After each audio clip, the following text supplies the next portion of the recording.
तो पिछली क्लास में हमने जो जलवायु में पढ़ा था उसको आगे कंटिन्यू करते हैं। औसत वर्षा से संबंधित कुछ तथ्य, जैसे उत्तराखंड में कुल कितनी बारिश होती है, ये हम औसत वर्षा में पढ़ते हैं। और अब तो आप देख रहे हो कि धीरे धीरे 4-5 सालों से उत्तराखंड का जो जलवायु, उत्तराखंड पर और हिमाचल पे सबसे ज्यादा जलवायु परिवर्तन देखने को मिल रहा है। तो जो पुराने आंकड़े हैं औसत वर्षा के, उनमें परिवर्तन भी आ रहा है। पुराने आंकड़ों में आपको अलग दिखेगा, नए आंकड़ों में ये औसत वर्षा अलग दिख सकता है। तो तीन फैक्ट यहां पर, सिर्फ फैक्ट पढ़ने हैं, तीन चीजें ध्यान देना। सबसे पहले तो उत्तराखंड की पूरे राज्य की औसत वर्षा कितनी है। उसके बाद सर्वाधिक वर्षा के कौन से स्थान है, स्थान मतलब कि किस जगह पे कितनी ज्यादा बारिश आती है। तो यहाँ पर मतलब बहुत सारी नहीं याद रखने हैं आपने। मैं कुछ मुख्य मुख्य 5-6 बताऊंगा, लेकिन आप जब कोई किताब पढ़ रहे होंगे और आप किसी क्षेत्र के होंगे तो आप उसका अध्ययन अपने उससे से कर सकते हैं। और जिलावार एक ये देखेंगे कि सबसे ज्यादा बारिश कौन से जिले में होती है, ठीक है। तो एक तो स्थान अलग चीज होगी और जिला अलग होगी। स्थान एक एक छोटी सी कोई जगह होगी जहां पर औसत वर्षा सबसे ज्यादा हो रही होगी। तो ये तीन तरीके से मैंने इसका मूल्यांकन करना है, ठीक है। उत्तराखंड में कुल औसत वर्षा। अब देखिए, वैसे मैं एक एक पैमाना देखूं तो उत्तराखंड के अंदर मोटा मोटा 1400 से लेकर के 1700 मिलीमीटर। ध्यान देना, एक चीज और ध्यान देना, ये औसत वर्षा को आपको ट्रिक करेगा, खेलेगा आपके साथ। आयोग तो खेलता है, खेलना भीजिए उसको। तो या तो वो मिलीमीटर में देगा या फिर वो किस में देगा, सेंटीमीटर में। तो मिलीमीटर में आएगा 1400 से 1700 और सेंटीमीटर में आएगा 1400 से 170 सेंटीमीटर। हालांकि अगर मुझे अभी के हिसाब से देखूं तो अभी 170 सेंटीमीटर उत्तराखंड की औसत वर्षा है। और उत्तराखंड की औसत वर्षा भारत की औसत वर्षा से कितनी ऊपर नीचे हो सकती है, बताओ। उत्तराखंड, जैसे ये तो उत्तराखंड का हो गया। अब मान लो मुझे ये इसका तुलना करना है, जो कि आप इंडियन ज्योग्राफी में पढ़ोगे, बट यहाँ भी मैं तुलना करके आपको फैक्ट लिखवा रहा हूँ अपने नॉलेज के लिए, आपकी नॉलेज के लिए। तो भारत का औसत वर्षा है कुछ आइडिया, 125 सेंटीमीटर। तो एक तार्किक क्वेश्चन पूछेगा कि उत्तराखंड की औसत वर्षा भारत की औसत वर्षा से अधिक है या कम, निम्न है, कम है। तो हम ज्यादा हैं सर, उत्तराखंड में बारिश काफी होती है। बारिश इसलिए होती है क्योंकि जो उत्तराखंड में हिमालय की जो बारिश है सबसे ज्यादा भारत के अंदर, वो पर्वतीय वर्षा है। और तो उत्तराखंड के अंदर आपके पर्वत के तीनों भाग उपस्थित है। तो ये याद रखना है, ठीक है। 100 कितना, 170 सेंटीमीटर प्रति वर्ष या 1700 मिलीमीटर। आपको मिलीमीटर में भी याद रखना है सर, सेंटीमीटर में भी याद रखना है सर। और अगर मीटर में गलती से वो रीजनिंग जैसा कुछ देगा तो 1 पॉइंट, सॉरी कितना हो जाएगा, हाँ 1 पॉइंट कैसे हो जाएगा, एक मीटर में कितने होते हैं, 100 सेंटीमीटर होते हैं ना। तो 1.7 हो जाएगा, 1.7 मीटर। अगर माना बात वो मीटर में दे दे तो चांसेस कम है। मिलीमीटर तो कॉमन है, ठीक है, क्योंकि मिलीमीटर सेंटीमीटर ये तो मैं आगे कई जगह पर इस्तेमाल करता रहूंगा जलवायु में। अब आता है सर्वाधिक वर्षा वाले स्थान। देखो, वैसे तो एक ही जगह आपसे पूछेगा कि भैया उत्तराखंड में सबसे ज्यादा बारिश किस जगह पे होती है। पुराना आप किताब ढूंढोगे तो मैंने नरेंद्र नगर भी लिखवा रखा है, 318.5 सेंटीमीटर प्रति वर्ष। लेकिन अगर अब नई रैंकिंग देखोगे तो सर्वाधिक वर्षा अभी जो नया आंकड़ा आ रखा है, राजपुर देहरादून। राजपुर का क्षेत्र कहां पर है देहरादून में, राजपुर का क्षेत्र कौन सा है, जैसे ही आपने मसूरी डाइवर्जन क्रॉस करा, साईं बाबा का मंदिर, उस तरफ जो ये तिब्बतियों की कॉलोनी है ना, वो ऐसे दिखती है, वो राजपुर क्षेत्र है। वही नीचे से सहस्त्रधारा वाली जो नदी आती है वो उधर ही, उन्हीं के नीचे वाला एरिया। तो राजपुर में 318.5 सेंटीमीटर प्रति वर्ष, जो कि अच्छी खासी बारिश है। 318.5 अच्छी खासी बारिश।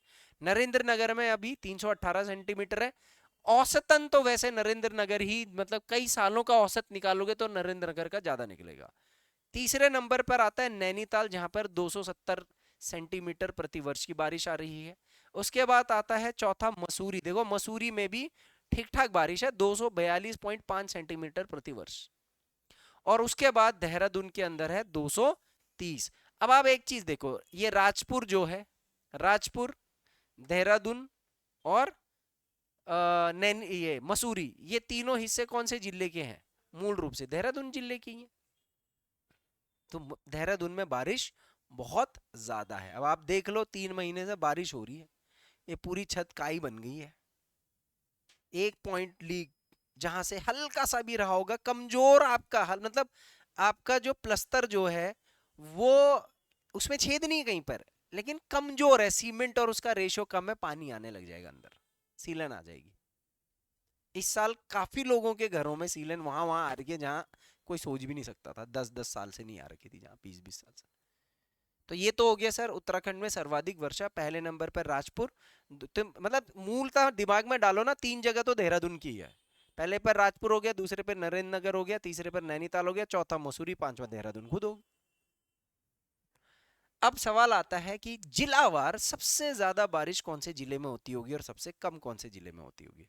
तो जरा आइडिया लगाओ कौन से जिले में सबसे ज्यादा होगी। सबसे ज्यादा,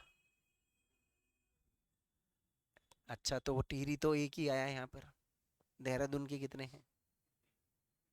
इससे लग सकता है, तर्क लगा सकते हैं इससे हम, क्योंकि अब देहरादून में खाली ये 3 जगह भी नहीं है, ऋषिकेश भी है, विकासनगर भी है, और भी जगह है, हालांकि चक्राता भी देहरादून में ही आता है।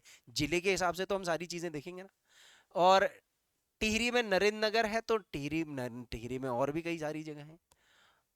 इस तरीके से नैनीताल तो एक जगह है ना, नैनीताल जिले के अंदर, तो ये कोई और जिला, औसत के हिसाब से तो हम हर जगह का देखेंगे ना।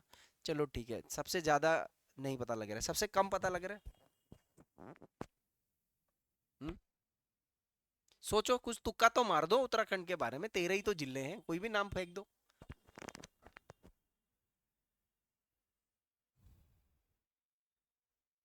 क्या लगता है ये देख करके।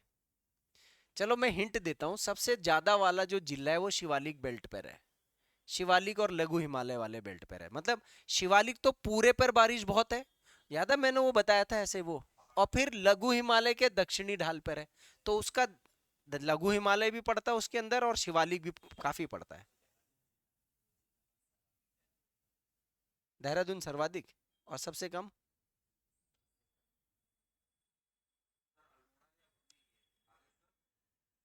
बागेश्वर। दक्षिणी भी तो है ना। हाँ, तो दक्षिणी में है वो, उत्तरी भी है उसमें, दक्षिणी भी है। यहाँ पर आ जाओ, ज्यादा दिमाग नहीं लगाते हैं। सबसे ज्यादा तो देखो, आपको कुछ देखो, मैं कह रहा हूँ ना, कहीं कहीं पर तर्क काम आ जाएगा। आप हर फैक्ट नहीं याद रख सकते हो, तो देखो ये 3 के हिसाब से आइडिया लगाओ। देहरादून की एवरेज रेनफॉल देखो, 326.6 सेंटीमीटर प्रति वर्ष। 326 है।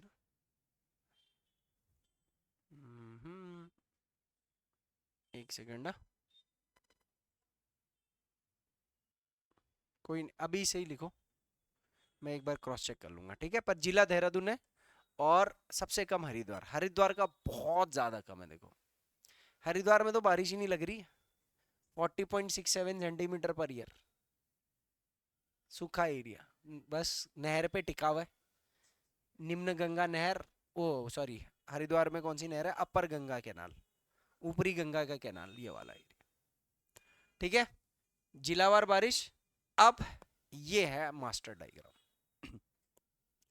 उत्तराखंड में ऊंचाई के आधार पर जलवायु विभाजन, ठीक है। एक हमारे उत्तराखंड के हमारे भौगोलिकविद हैं, भूगोलविद हैं, डॉक्टर सी एस खरकवाल, इनका नाम याद रखिएगा, सी एस खरकवाल, ठीक है। सी एस खरकवाल उत्तराखंड के बहुत ही प्रसिद्ध वैज्ञानिक। इन्होंने उत्तराखंड में ऊंचाई के आधार पर, तापमान के आधार पर और वनस्पति के प्रकार के आधार पर 6 जलवायु क्षेत्र में विभाजित करा। कितने जलवायु क्षेत्र, 6 जलवायु क्षेत्र। तो एक क्वेश्चन तो आपको प्रीविरी में ऐसे ही सीधा पूछ लेगा कि वर्तमान में उत्तराखंड में ऊंचाई के आधार पर, तो इसमें से मूल जो है वो ऊंचाई है, क्योंकि ऊंचाई से ही तापमान भी हमारा डिफाइंड होता है। हमारा जो उत्तराखंड में पहाड़ी क्षेत्रों में जो तापमान है वो मूल रूप से ऊंचाई से निश्चित हो जाता है।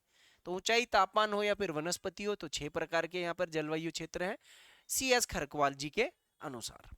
अब आपको ये याद रखना है ये कैसे डायग्राम बनाना है, ये आप ध्यान दो। सबसे पहले तो आप एक पहाड़ बना लीजिएगा, ऐसे करके मैंने पहली से तैयार करके बना दिया है ताकि आपको समझने में आसानी हो जाए। तो ये मैंने पहाड़ बना दिया है। अब मैं क्या कर रहा हूँ, यहाँ से सीधे ऊपर ऊपर जाता रहूंगा, औसत है ये, ठीक है। सबसे पहले तो भैया उत्तराखंड के अंदर 300 मीटर से नीचे कोई जगह है ही नहीं, तो हम लोग 300 मीटर से ऊपर ही है समुद्र तल में। तो पहली जगह आती है मेरी 300 से लेकर के 600 के बीच में। यहां पर टेम्परेचर जो है वो अमूमन गर्म है, ठीक है। और जिस जगह पर साल भर अमूमन मतलब ज्यादातर गर्म तापमान होता है, उस तापमान क्षेत्र को, जलवायु क्षेत्र को कहते हैं उपोष्ण जलवायु। क्या कहते हैं? उपोष्ण जलवायु। अब देखिए मैं फिर बता रहा हूं, ये जो शब्दावलियां हैं, इन शब्दावलियों के बारे में आप भौतिक भूगोल में पढ़ते हो, क्योंकि ये कॉन्सेप्ट है जलवायु के, जो फिजिकल ज्योग्राफी आती है ना जलवायु के, वहां पर आप पढ़ते हो इनको। फिर उसके बाद ये वहां पढ़ने के बाद भारत के भूगोल में भी यूज होता है, तो एक बार फिर यूज हो जाता है, तो और आइडिया आ जाता है। और उत्तराखंड तक आते आते बस खाली शब्द बताना होता है, बाकी तो सब पीछे से पता लग जाता है। तो क्योंकि अभी वो हमने वो वाला ज्योग्राफी नहीं पढ़ा है, तो यहाँ पर थोड़ा मैं बताता चलूंगा कि उपोष्ण जलवायु जो गर्म। अब देखो उत्तराखंड में उपोष्ण यानी गर्म, गर्मी वाला जो क्षेत्र है वो कौन कौन से तराई, भौगोलिक विभाजन के हिसाब से देखते हैं ना। कितने भौगोलिक विभाजन करे थे हमने? 8 विभाजन करे थे। तो एक तो तराई वाला क्षेत्र हो गया, भाबर वाला क्षेत्र हो गया। अच्छा, यहाँ गंगा का मैदानी क्षेत्र भी डाल देना, मैंने गंगा मैदान नहीं जोड़ा है। तो गंगा का मैदानी क्षेत्र हो गया, तराई क्षेत्र हो गया, भाबर क्षेत्र हो गया, दून घाटी हो गई, यहाँ पर दन घाटी हो गया, दन, दन नहीं दून कर दो, ठीक है। दन तो मतलब मस्त, ऐसा जैसे हम हिंदी में मस्त कहते हैं ना, तो गढ़वाली में क्या कहते हैं? दन। क्या दन लग दी तू, है ना वो गजेंद्र राणा का गाना नहीं था एक? कौन सा गाना था वो? क्या दन लग दी थी, है ना, दन लग दी तू। तो दन, दून घाटी, और इसके अलावा नदी घाटियां। नदी घाटियां का मतलब जैसे नदी के आसपास कोई कस्बे बसे हुए हैं, तो नदी घाटी। नदी घाटी वाला क्षेत्र क्या होगा? जैसे ये है, ये नदी जहां जहां से गुजर रही है, ये घाटी होगी, ये नदी यहाँ से गुजर रही है। तो ये नीचे नीचे के इलाकों में भी टेम्परेचर जो है वो गर्म रहता है, क्योंकि नदियां जो है ना वो गर्मियों के टाइम पर बहुत गर्मी पैदा करती है घाटियों के घाटियों के आसपास। श्रीनगर देखा आपने? कभी गए हो? इतना गंदा गर्मी होता है ना गर्मियों में, देहरादून से ज्यादा गर्मी है श्रीनगर में गर्मियों में। उसके बाद दूसरा हमारा ऊंचाई के आधार पर आता है 900 मीटर से 1800 मीटर के बीच में, जहां टेम्परेचर थोड़ा कम हो जाता है, मैं इसको औसत बोल सकता हूं, ठीक है। और ये आपका शिवालिक वाला जो क्षेत्र है पूरा टेम्परेचर औसत है यहाँ पर। यहाँ पर गर्म, गर्मियों में गर्म, ठंडियों में ठंडा, थोड़ा सा ठंडा, तो ठंडे को मैं यहाँ पर शीतोष्ण बोल रहा हूँ। तो गर्म शीतोष्ण जलवायु होता है इसको, ठीक है। ट्रॉपिकल टेम्परेट, हॉट टेम्परेट, 900 से 1800 मीटर शिवालिक का क्षेत्र। अभी सर कितना डिग्री से कितना डिग्री, और काफी सारी विशेषताएं अभी धीरे धीरे वनस्पति वगैरह ये सब पढ़ेंगे तो वहां पर और खुल जाएगा। एक साथ सारी खिचड़ी मत पकाना कोर्स में, नहीं तो कंफ्यूज हो जाओगे। 1800 से 3000 मुझे दो क्षेत्र में मिलेंगे, 1800 से 3000 के क्षेत्र। एक तो लघु हिमालय का अधिकांश क्षेत्र इसी में आएगा, लघु हिमालय की ज्यादातर पहाड़ियां इसी से के आसपास आएंगी, और महान हिमालय वाला क्षेत्र, निचला इलाका, महान हिमालय की पहाड़ियों के नीचे नीचे के एरिया। तो इस यहाँ का जलवायु है शीत शीतोष्ण जलवायु। शीत मतलब ठंड, और शीतोष्ण मतलब थोड़ा कम। तो शीतोष्ण होगा यहाँ पर गर्मी के मौसम में, और शीत होगा यहाँ पर सर्दी के मौसम में, 1800 से 3000 मीटर पर। तो यहाँ पर औसतन टेम्परेचर या तापमान या जलवायु ठंडा रहता है। कैसा टेम्परेचर? ठंडा, तो मैंने यहाँ ठंडा लिख दिया। उसके बाद 3000 से 4200 मीटर की हाइट पर इसको अल्पाइन जलवायु कहते हैं। क्या कहते हैं? अल्पाइन। बहुत इंपॉर्टेंट शब्द है, क्योंकि आगे बहुत जगह पर इस्तेमाल करना है हमने। जैसे अल्पाइन चारागाह, जो हमारे बुग्याल हैं, ये क्या है? अल्पाइन चारागाह कहते हैं इसको। तो हमने आगे बहुत सारे बुग्यालों के बारे में पढ़ना है ना। उत्तराखंड का सबसे बड़ा बुग्याल कौन सा है? बड़ा मतलब साइज में, बड़े में बड़ा, साइज में बेदनी बुग्याल है, सबसे बड़ा साइज में वही है, ठीक है। तो अल्पाइन जलवायु 3000 से 4200, यहाँ टेम्परेचर गर्मियों में 0 से 10 डिग्री सेल्सियस के बीच में रहता है, सर्दियों में तो 0 से नीचे ही रहता है। तो कई जगहों पर बर्फ भी पड़ी होती है, कई जगहों पर थोड़ा बर्फ कम भी होती है। तो ये क्षेत्र हमारा मूलतः महान हिमालय और लघु हिमालय के कुछ ऊपरी क्षेत्र, चोटी वाले क्षेत्र होंगे। ठीक है, मैंने हालांकि यहाँ पर सिर्फ महान हिमालय लिखा है, मगर लघु हिमालय की भी कुछ पहाड़ियां होंगी जिनके ऊपर ऊपर के टॉप वाले इलाके होंगे। वहां पर जैसे आपका दूदातोली है, तो दूदातोली लघु हिमालय का हिस्सा है। तो दूदातोली का सारा जो उसके जो सब खंड, सब श्रेणियां हैं, पौड़ी में जैसे थैलीसैंड की श्रेणी है, ये सारी श्रेणी दूदातोली के आसपास वो सब बुग्याली घास मैदान। यहाँ पर तापमान ठंडा ही होगा। ठीक है, यहाँ पर भी अब 4200 से मीटर कुछ नहीं होगा सर। 4200 से मीटर ऊपर में पूरे साल भर बर्फ पड़ी रहेगी। क्या पड़ी रहेगी? बर्फ। तो इसको हिमानी जलवायु कहते हैं। हिमानी मतलब सर्वाधिक संपूर्ण वर्ष में हिमाच्छादित पर्वतों से ढके हुए हिमानी जलवायु है ना, टुंड्रा जलवायु। इंग्लिश में इसको टुंड्रा कहते हैं, इसको टैगा कहते हैं, एल्पाइन भी बोल सकते हो। ठीक है, हाँ ये टुंड्रा है। तो यहां पर मैंने लिख दिया ये क्या इलाका हो गया? बर्फीला इलाका। ये सिर्फ महान हिमालय में पड़ेगा। ठीक है, कितनी जलवायु होगी ये? तो मैं लाइन से इधर से हिमालय तक गया तो मुझे 5 जलवायु मिली।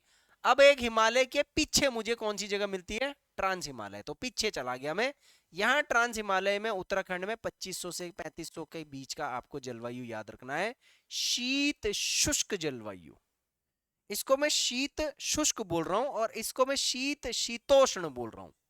शुष्क इसलिए बोल रहा हूं मैं ट्रांस हिमालय में क्योंकि यहां पर दक्षिण पश्चिमी मानसून पवनें ज्यादा प्रवाह नहीं करती है। यहां पर उत्तर की जो साइबेरिया की जो ऊपर से ठंडी ठंडी हवाएं आ रही मंगोलिया से होते हुए, तो ये होती हैं सूखी हवाएं। इसीलिए ये सूखी भी है और ठंडी तो भयंकर है। सूखी है। ठीक है, तो शीत शुष्क जलवायु कहां पर है? ट्रांस हिमालय में। अब आपको बारिश कम होगी, मतलब बहुत कम होगी। अब आप देखो, आपको कुछ नहीं करना है। जो सबसे विचित्र टाइप के हैं जलवायु, जैसे शीत शुष्क हो गया, हिमानी हो गया, अल्पाइन हो गया, उपोष्ण हो गया, ये दो जो हैं ये बीच के हैं। देखो ये सबसे ज्यादा यही वाले क्षेत्र हैं उत्तराखंड के अंदर। तो ये जो 4 वाले अलग अलग वाले ये दिमाग में डाल लो, बाकी 2 अपने आप आ जाएंगे। मैच द फॉलोइंग के सवाल में ऐसे आते हैं। ऊंचाई हो सकता है आपको एक जगह नाम दे, दूसरी जगह ऊंचाई दे, मैच द मिलान करने के लिए भी बोल सकता है। क्षेत्र भी बोल सकता है कि फलाना फलाने क्षेत्र में किस प्रकार का जलवायु। तो ये आपका जो मास्टर डायग्राम है ये सबसे ज्यादा महत्वपूर्ण है। किसके संदर्भ में? उत्तराखंड की जलवायु के संदर्भ में। तो उत्तराखंड का जलवायु मूल रूप से हमारा फिलहाल जितना मुझे अभी चाहिए था उसके लिए समाप्त है। पर ये यहीं समाप्त नहीं होगा सर, ये आपके मेंस में उपयोग होगा कई जगह पर, जहां पर आपको भारत के जलवायु के साथ आपको कुछ तथ्यों को और जोड़ना पड़ेगा। वो जब जुड़ेगा तो मैं उसको वहां पर लेकर के आऊंगा। अब आता है एक छोटा सा शब्दावली, इसको विंटर लाइन कहते हैं। ठीक है, काफी फेमस है, पर्यटन की दृष्टिकोण से भी फेमस है और कभी कभी पेपर में भी पूछा जा सकता है। विंटर लाइन शीतकालीन रेखा, इसको हिंदी में शीतकालीन रेखा कहते हैं। और ये आपके दिखता है कहां से? मसूरी से। आप यहां पर देखो थोड़ा सा, ये दिसंबर जनवरी में ठंड बहुत ज्यादा होती है ना, तो दिसंबर जनवरी में ठंड जब होती है तो मसूरी से आप देहरादून की तरफ देखोगे ना, नीचे की तरफ, तो आपको ऐसे सूरज ढलता हुआ दिखेगा। ठीक है, सूरज ऐसे नीचे नीचे जा रहा है। जैसे ही सूरज नीचे ढल जाएगा तो इधर पीछे की तरफ चला गया ना सूरज, तो सूरज की जो किरणें हैं वो यहाँ पर धूल कणों से टकराती है। किससे टकराती है? धूल कणों से। उसके पीछे रीजन है, देखो मसूरी के ठीक उधर शिवालिक ऐसे जा रहा होता है और शिवालिक के आसपास सर्दियों में धूल कण ठंडे हो जाते तो भारी होकर के पहाड़ के आसपास होते हैं। अब वो क्योंकि पहाड़ के आसपास है, गर्मियों में ये चीज कहां पर होंगे? धूलकण यहाँ ऊपर चले गए होंगे, तो प्रकीर्णन होगा तो यहाँ आपको दिखेगा ही नहीं इतना ऊपर क्या हो रहा है क्या नहीं हो रहा है, क्योंकि ये मसूरी की हाइट और ये जो शिवालिक के पहाड़ का टॉप है और उस पर जो ये जो आपके धूलकण बिछे हुए शाम के टाइम पर, उन पर सूर्य की किरणें टकराती हैं। जैसा प्रिज्म काम करता है, तो प्रिज्म क्या करता है? श्वेत रोशनी को प्रकीर्णन करता है, स्कैटर करता है, तो वो अलग अलग प्रकाश छोड़ते हैं। क्योंकि इस समय सूर्य की किरण हमसे दूर हो जाती है, तभी तो वो छुप रहा है ना।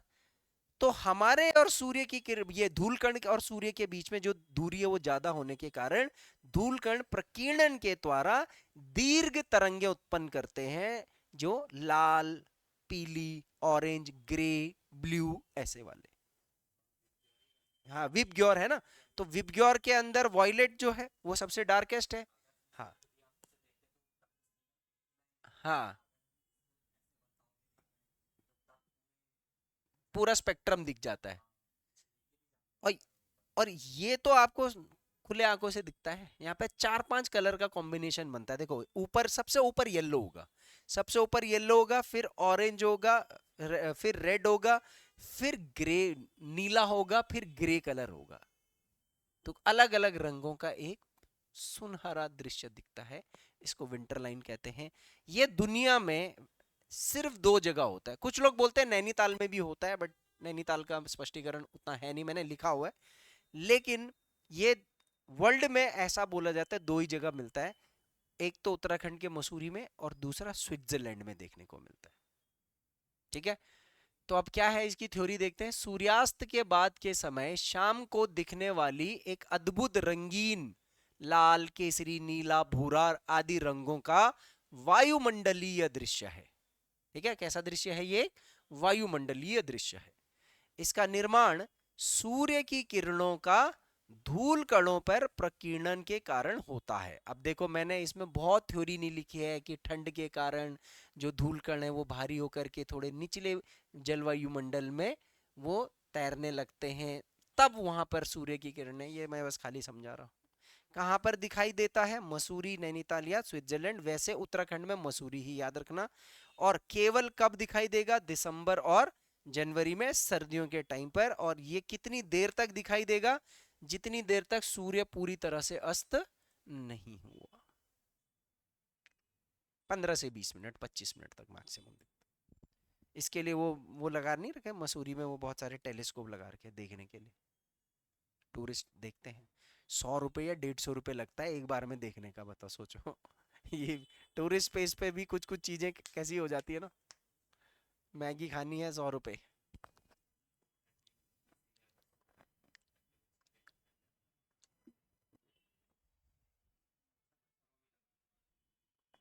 हम्म,